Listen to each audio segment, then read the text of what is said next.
Oh, and we are live. Hello, girls. How are you? Hello, Tammy. Nice to see you. Hi, thanks for having me, Anita. Welcome. I'm super excited about you having on today. Having you on our show. We call it a show today. I've never called it a show. Yeah, let's go with that. Yeah. Welcome, everyone, to our Lunchtime Live series, our community connection initiative here at Sequins and Sand. And I know quite a few of you tune in regularly on a Wednesday, Thursday, and Friday when we have our sessions at 12 o'clock here on the Facebook page. If you are new, welcome. It's wonderful to see you. I hope you love what we're doing and I love our community. I think they're awesome women. And through my community, I have met the lovely Tammy. You know how you meet someone and they introduce you to someone else, and then, before too long, you kind of click and gel. Well, that's kind of how it happened for us. Oh, hey, Liz. How you going, honey? So Liz tunes in all the time. She's part of our Cosy Confidence crew. I love Liz. Good Brizzy chick. I hope you're feeling well, Liz. We've got a few other eyeballs here too. So, Liz, can you give me a thumbs up to let me know that you can hear us okay and see us all right? That would be great. So today we have the awesome Tammy. Tammy is an OT and was introduced to me through Tasha, whom you've also met. So Tasha and Tammy are helping us deliver the motivation and mindset piece for our Lunchtime Live series. And I met Tammy back, when was that? Before we did our wonderful retreat. So the retreat was in November. We probably met maybe around the August or maybe even earlier. No, maybe June, maybe 12 months ago. Halfway through last year, I think, yeah. Yeah. So Tammy and Tasha ran the mindset piece of our retreat and blew us away. I am eternally grateful, Tammy, to you both, because you just hit it out of the park, and I know the girls really appreciated your support and what you did with them on the retreat, and some even took the opportunity to speak to you one-on-one. So I know that worked really, really well, and Tammy is so good at helping people. And I must confess, you're an OT, and I thought that OTs just worked with hands and feet, like that's what I thought.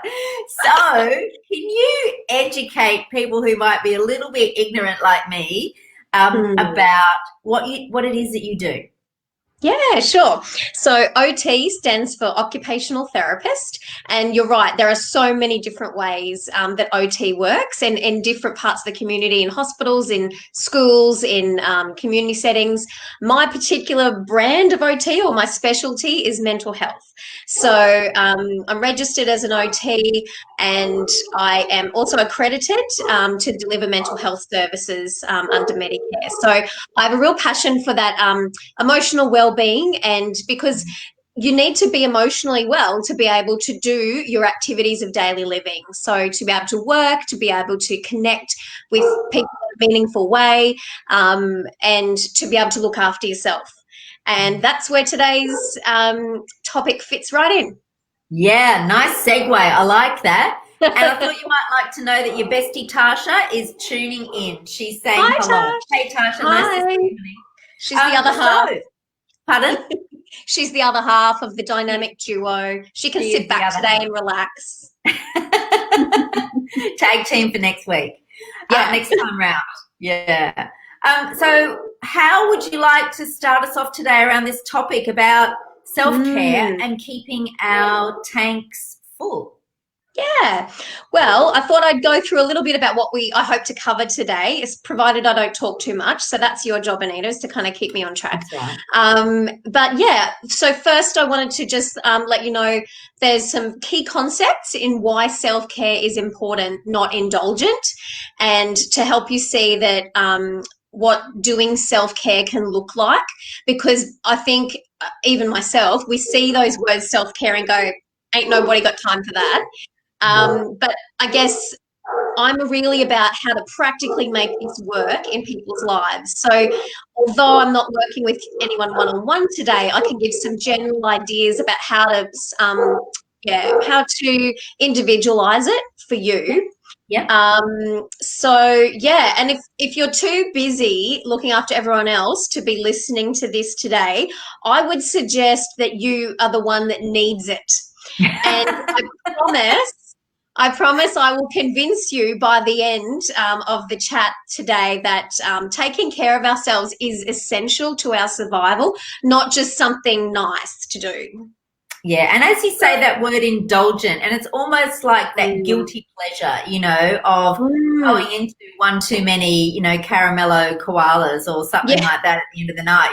It's yeah. that whole concept of, I think it's guilt ridden. I don't know. You'll probably cover It that, is, but it is. And so my passion is self-care. I love it. I'm a collector of self-care strategies. So I'll mention quite a few of those today. But absolutely, the metaphor that I hope to share with everyone today will just take the guilt right out of self-care, because it is absolutely essential to our survival to keep ourselves well so we can help other people. So yeah, I'm going to share a metaphor today that I found really helpful in kind of breaking that down, especially the mum guilt thing. Yeah, which can be huge. So it's huge. Yeah, yeah. absolutely. Sounds good. Yeah.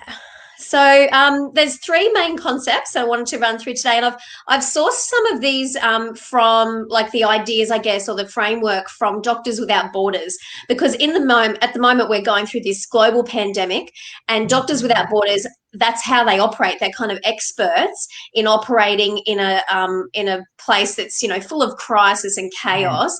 And so they really have to look after themselves in order to. So isn't it interesting? Like, these guys are on the front line of medical care across the world in war ravaged places, but they really take time to look after themselves. So that just shows how important it is. Important it is. Yeah. So there's three main concepts that we'll go through today. One's take a break. We'll look, what does that look like? Take a breath. So we'll just do a quick grounding exercise using our breath, and how to take care. And that's that, people think it's all bubble baths and massages, which, if you can do that too, go nuts. But yeah, this is how we can kind of fit those things into our daily lives. Yeah. Okay, that sounds awesome. Let's go. Yes. Cool.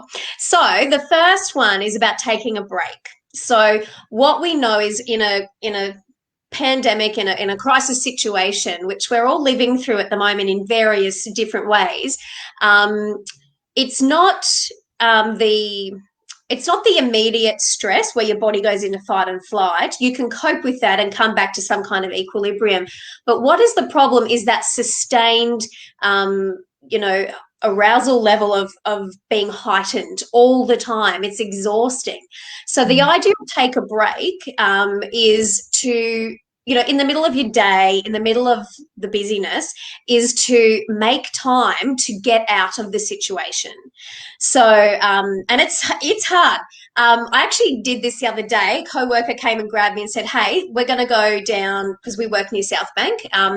Let's go down and eat our lunch by the water. I'm like, oh, I don't have time for that. But I'm like, okay, I've got half an hour, let's go. And it was amazing, just walking through the trees and watching the water. And I'm like, why am I not doing this every day? Came back feeling so refreshed. So we can't all sit by South Bank and have our lunch, but taking the time to just move out of your office, I get it. It's so tempting to stay there in front of the desk, but to be able to get outside, take a break with colleagues can be really helpful. Another example, busy working mums, busy life. My friends have invited me out Friday night, and I'm like, I'm so tired. Tash is going to dob on me here, but I'm so tired. I'm like, how am I going to do that? But I know that if I do that, I'm going to be so energized, and it's just taking a break from the chaos that is my life at the moment with selling houses and kids and the rest. So it's really just pressing pause is what that's all about. And how we can think about that, I've got a glass of water here. So if I was to hold this glass of water up like this, just for 30 seconds, do you think my arm would get tired? Yeah, I know mine would. Little bit, yeah. What if I sat here and held this glass for 3 hours without putting it down? You'd be cramping. I don't know that I'd make it. I don't think Yeah, I'd I don't make think it I'd to make 3 it hours. here. I'd have to drop it. Yeah. Yeah. So the idea of take a break is by just popping that down, taking a break, and then you'll be ready and refreshed to pick that back up again. You know, that load that we're carrying. So the water's representing the load that we're carrying, the emotional load, the physical load, the workload. So the idea of take a break is quite simple, and it's, I like to apply the Nike branding to that, the just do it theory. Don't talk about it, just do it. Yeah. So quite often, so how do you actually introduce that into your way of being and thinking, and not even, maybe it's a routine, a new routine, I don't know, but even welcoming that in. I know some days I've got so much on, and I don't even, by the time I look up at the clock for the first time, it can be like 3 p.m. I've got to go and get my daughter from school. It's like, where did the whole day go? So I'm And I'm guilty of hungry, it. and I need to go to the toilet, and I just push through the hunger. It's like I don't even notice that. So it's really hard. How do you extract yourself and be mindful of doing that? Do you take advantage of it when you feel a lull in your concentration, and there is an opportunity then? You could, and there are some days, let's be realistic, where it's just not going to be possible. Like we can't do, great self-care all the time, but it's about balance. And so, we work, generally speaking, we work during the week and we have the weekend off. So there are times when we kind of lean in to one part of our life, so the productivity work side, and there are other times when we lean into the self-care, the rest, the leisure, so it's about I hate the term work-life balance. I don't love that. I think of it like tilting or leaning. Okay, at the moment, what needs to be done now, and tilting to that. But I would say if you're struggling with trying to incorporate it, or even the idea of it, I would challenge you to experiment and see. So I know rationally that I should be getting out of the office for lunch. I know that, but I haven't done it for maybe, I don't want to say how long. But the experiment the other day of literally getting dragged out there by my colleagues, and then afterwards I went, wow, I'm just so energized, and I can give 100% again to my work. That was a reminder. So just challenge yourself to an experiment and see if incorporating it actually makes you more productive and more effective at your work. Sounds good. So that's take a break, stop and do something different. So we'll move on to take a breath now. So there's so many different apps and ways to do breathing and all of that. I guess I've created a really simple grounding technique that I love to use. And so my majority of my people I work with are young people between the ages of like 12 and 25. So I have to hold their attention. Like it can't be a long, let's just go Zen for an hour. That does not work. They are like, whatever, Tammy, that's not realistic. So I thought I'd take you guys through that today because it's really quick. Yeah, let's do it.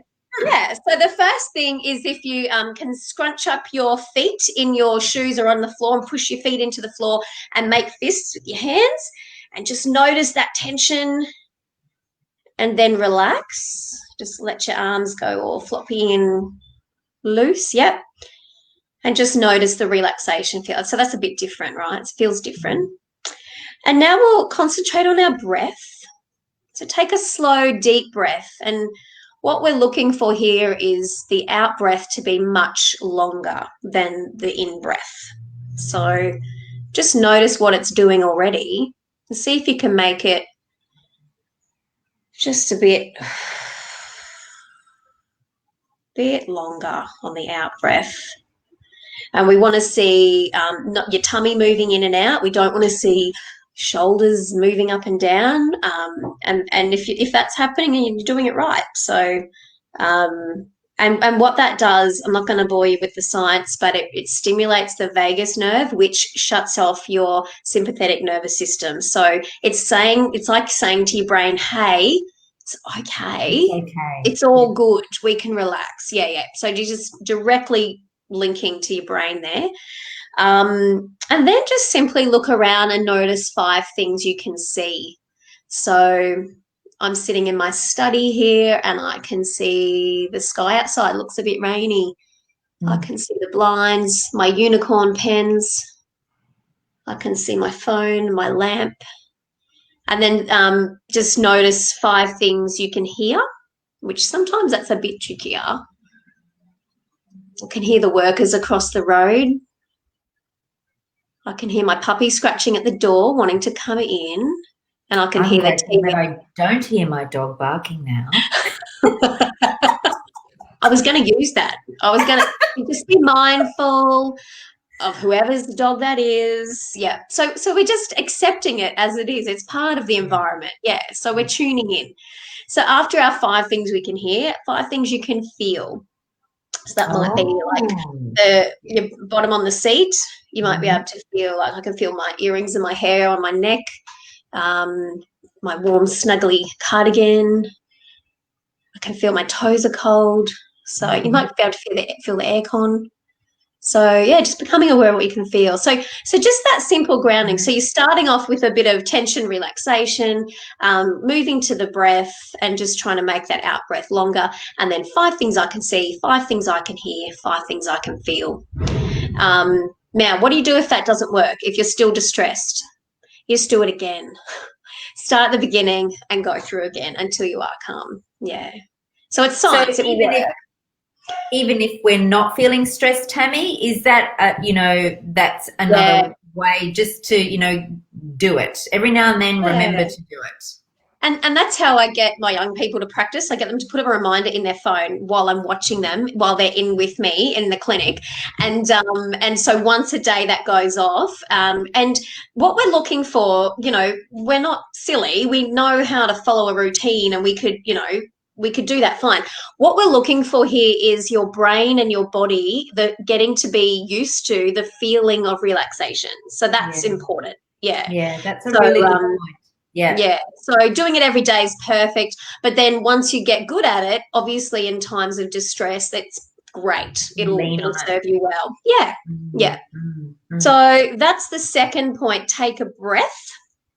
And the third one, of course, is take care. And this is where I told you I'd have an analogy for you to help. So I want you to have a think about, for anyone who's listening and tuning in today, do you take care of yourself as well as you take care of your car? Now, I'm not a car person, but when it needs petrol, I just fill it up. I don't it needs petrol to keep going. We usually don't wait till it gets all the way down either. There's a little red light that comes on, which we usually will listen to. Sometimes we don't listen to that and we end up on the side of the road wishing we did. So we don't just, I just go and I fill up my car. I don't abuse the car for being weak and think, come on, you can do this. You can keep going. What's wrong with you? No, I just go, need to fill up. Okay.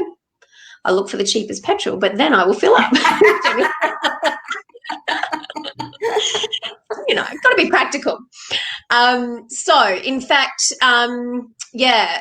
just like our car, we need energy to do what's important in our life. So if a car has no petrol, it just can't go anywhere. And the same thing can happen to us. So if we have no energy, we can't keep going. And just like our cars, we need to keep filling up our energy tanks. So I think that for me, when I heard that, it was the key. I don't feel guilty about it. It is a simple transaction, petrol in, energy out, it gets me to where I need to be. Yeah. It's a finite resource. Exactly. Yes. And so is our energy. And we have different types of energy. We have physical energy. We have cognitive energy, the feeling at the end of the day when you haven't actually run a marathon, but you're fuzzy in the head and you've worked really hard from a cognitive point of view. Emotional energy. I can tell you after a day of counseling teenagers, I come home to my 11-year-old, and she wants to talk about her feelings. Talk about her feelings, and I'm like, I can't. I haven't got any left. Yeah, I got nothing. I got nothing. So I go. My trick is I go for a shower and just imagine all the people's stuff, being washed off, and then I come out and I go, right, let's hear it. I want to hear about your day. So, I'm very aware of my emotional energy. I've only got so much. Yeah. Yeah. So yeah, I do a quick top up and then I can, spend that with her. So, being alive in this time in history, I think, uses, it requires from us an unusual amount of energy, and adjusting to change uses energy. Being in a constant state of hypervigilance uses energy. So most of us would be aware of the need to replenish our energy sources normally, but it's even more important now. So if you find yourself snapping at something really small, it's not just, someone left the, margarine lid off, it's or something fell on the floor. It's all the other stuff in the background that you're dealing with that's soaking, it's just taking up and using our petrol, really. So then you don't have anything left for the stuff that's the everyday kind of stuff that crops up. So even more now than ever, we have to look after ourselves to be able to keep going. So everything that we do in life, generally, everything we think, everything we feel, experience, it either fills our energy tank or it drains us. So generally things, and sometimes it's a bit tricky because things can be in both columns. So, for example, no, I won't use that example. I just realised I'm live on Facebook, so I've just got to be careful what ones I use. Yep. Also, selling our house. How exciting. We might be buying a new house. We might be selling our house. Great, exciting, energy filler, but also complete energy zapper because I'm racing around. This house has never been so clean. So, there are things, that can drain our tanks and things that fill us up. Those friends that just take and take and take and don't, give anything back. People. Yes. And you're not getting anything back. It's like you're just giving to them. They will suck you dry of your emotional energy tank, and they're not doing anything to fill yours up. So, it's worthwhile sitting down and actually thinking about what are the things that fill my tank and what are the things that drain my tank. And literally how I do this with people is to grab a bit of paper and line down the middle. On one side, I'm writing drainers. On the other side, I'm writing fillers. And some of those things that drain your energy will be avoidable or something you can influence. So that's something like if there's a particular family member who just drains you, you can choose to not catch up as often, like self-care. So that's something you can do to avoid them draining your energy. But sometimes we can't avoid things. Like we cannot do anything about the fact we're in a global pandemic, and that's a major drainer at the moment. So there will be things on everyone's drainer list that are in common at the moment. So but everyone's is kind of unique as well. So I think that's a really worthwhile kind of task to sit down and go, okay, when I'm feeling like I'm on 10%, my red light's on, what can I do? Because you can't think creatively. You can't access the frontal lobe in your brain when you are stressed and you just got nothing left to give. So what are my signs that I'm on the red light? And this is so great to explain to husbands, let me tell you. Like I learned this when I had my second child, and it was brilliant. He would come home from work and I'd hand him the baby and go, I'm on 10%. Right. I'll have that baby and you go and do whatever it is you need to do. So it became this common language between us, and when he got in a bit of strife, I'd be like, oh, is your tank running low a bit? What do you need to do, to prompt each other? So I think it can be really lovely to explain to partners and friends and kids even. Kids get this really easily. So firstly, what does it look like when my red light comes on? For me, I tend to get really apathetic. I'm such a empath. So if I'm sitting there going, I don't care, tell someone who cares. Or my tank is low. Feed me chocolate and back away. Like, It's an now. emergency. Yeah, yeah.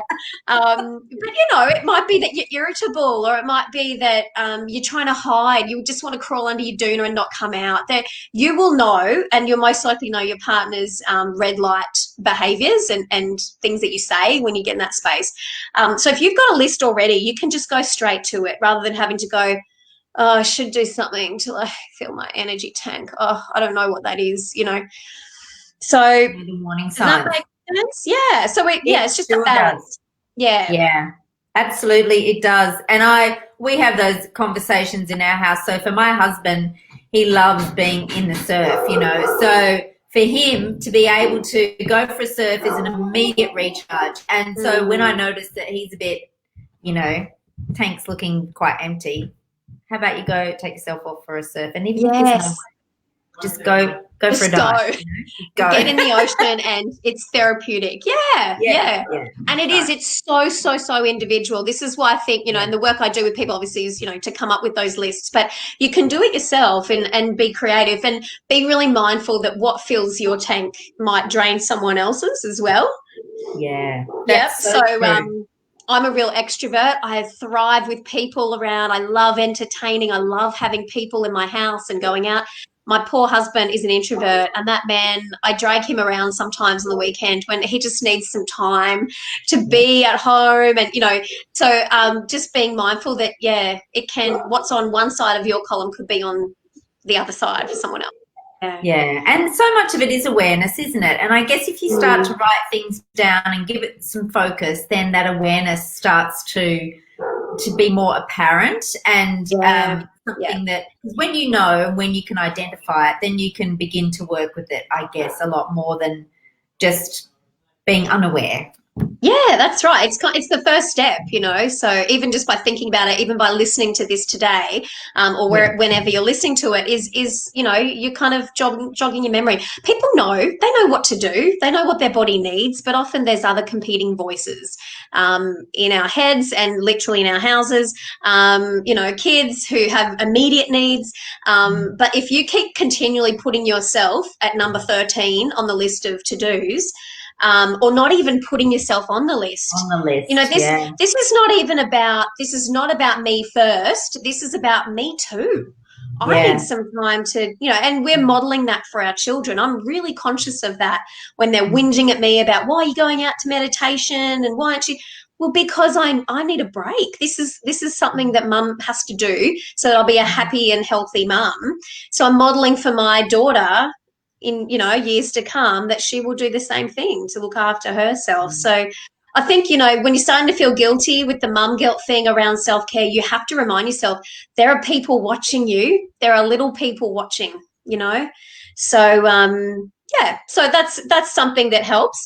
And I think we've only got a couple more minutes, Anita. Is that right? A couple of minutes. So wanted to finish off on the concept of boring self-care. Now, if I ever do write a book in my life, it will probably be called something like Self-Care is More Than Bubble Baths. So, and I really want to get that message across today. So I'm not telling you to go spend $1 million getting a massage or having a bubble bath, because my kids bath in there and that's just gross. It's not achievable. It's not my space. Not my thing. Not my thing. It's gonna be a drain my tank. So there's this concept called boring self-care. Now, if you look at that hashtag on Instagram, there's some really great posts about boring self-care. Yeah. And so what does that look like? That can be scheduling that doctor's appointment or that dentist appointment that you've been putting off. We all know that there's something that we should be getting checked out. Yep. It might be having a hard conversation with a friend and going, we're just not gelling anymore, or, whatever it is, the issue, like actually bringing that up rather than pretending it's not there. That can be self-care, because that's about boundaries. If you're reinstating your boundaries, then that's going to take the pressure off a lot. Saying no. If anyone can work out how to do that, please email me. I find this really, really. You couldn't say no. Oh, it's so hard. It's so hard. You know me. I find it so hard. I get excited about ideas and then I get exhausted. My body can't keep up. So saying no is such a great self-care thing. It feels really hard. I totally get that because I struggle with that myself. But But it yeah, can be that quite can be, empowering when you do manage to do it. Quite yeah. empowering. Because if you're saying no to something, you're saying yes to something else. So you're making Yeah. room. So I try and Mm. remind myself about that. Yeah. Mm. It could look, self-care could just be when you arrive home at night. There's a couple of nights in my week where I work late at clinic and I just get home and I just sit for a sec in the car and just breathe and just gather myself before I walk in, So it doesn't have to take a long time. It can be a 30-second little grounding exercise like we did, and that could be enough. Yeah. Forgiving yourself for not being perfect. So there's some mindset challenges, that, if you're struggling with that stuff, seeing a therapist to help just tease through that could be really helpful, and just clear some space in your head for other stuff. Yeah. Prioritizing catch-ups with the girls, letting the kids eat cereal for the night. No one's going to die. We don't have to be providing nutritious meals 7 days a week. I don't think I've yet to meet anyone who does that anyway, so it's not happening. Curating your social media feed to have, people like businesses like yourself, Anita, like Sequins and Sands, like Cosy Confidence, things that are going to improve your body image and not make you feel like crap about yourself. That's such a great self-care thing because we spend so much time scrolling, so having those images of positivity coming up is beautiful. Yeah, so those are some of my ideas for boring self-care. Yeah, and that's it. Absolutely. It's the simple things, the seemingly simple things. Yeah. It doesn't have to be programmed in or be expensive or really, you don't have to block out 2 hours of your day and all of that. It's just a little simple. It's the stopping, being aware, not feeling guilty, and knowing that it's just mandatory. Yeah, we do it for our cars. Let's do it for ourselves. Yeah, that's right. So, and some people need their 10,000 kilometre service, which is where things like the retreat come in to, really get a big dose of maintenance. Yes, you're so right. Absolutely. That sure was. That was brilliant for that. So, yeah. And Rab just said hello too. So Rab was on the retreat. Rab. And she's saying g'day. So that's lovely. So cool. We can connect with you all today. Yeah. Yeah, that's great. Well, thank you, Tammy. I know we could talk all day, and I'm so appreciative of your time. I really, really am. I think you're amazing, and I love how you can relate to us all and always just offer a lovely, positive vibe and useful tips. So thank you so much for that. I think you and Tash have got one more motivation and mindset chat here, girls. Disorganized and don't have it in front of me, but it'll be probably in about another 4 or 5 weeks. We wrap things up at the end of June, so it's probably towards the end of June.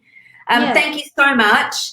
Thank you for tuning in, girls. And what Tammy, because it's hard for us to answer any questions or to make other comments in the feed while we're doing the session. If you've got any questions, pop them in the feed there on Facebook, and Tammy will get to them. She is awesome at that. She's promised that she would. So feel free to do that.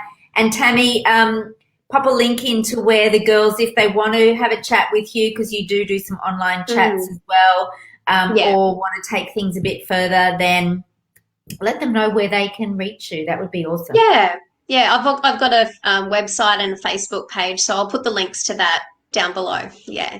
Fantastic. Connection is everything. Thanks so much. Love your work. Thanks, Anita. Thank you for having me. See you tomorrow. Who have we got tomorrow? We've got Deb talking about beauty. Hand hydration in winter and all of that. Oh, so yes. I'm going to tune in for that. Now, that's self-care, isn't it? Looking that after is your dry hands. Mm-hmm. Yep, we are onto it. You're already doing it. Thanks, Tammy. See you later. Bye, girls. See ya. Bye.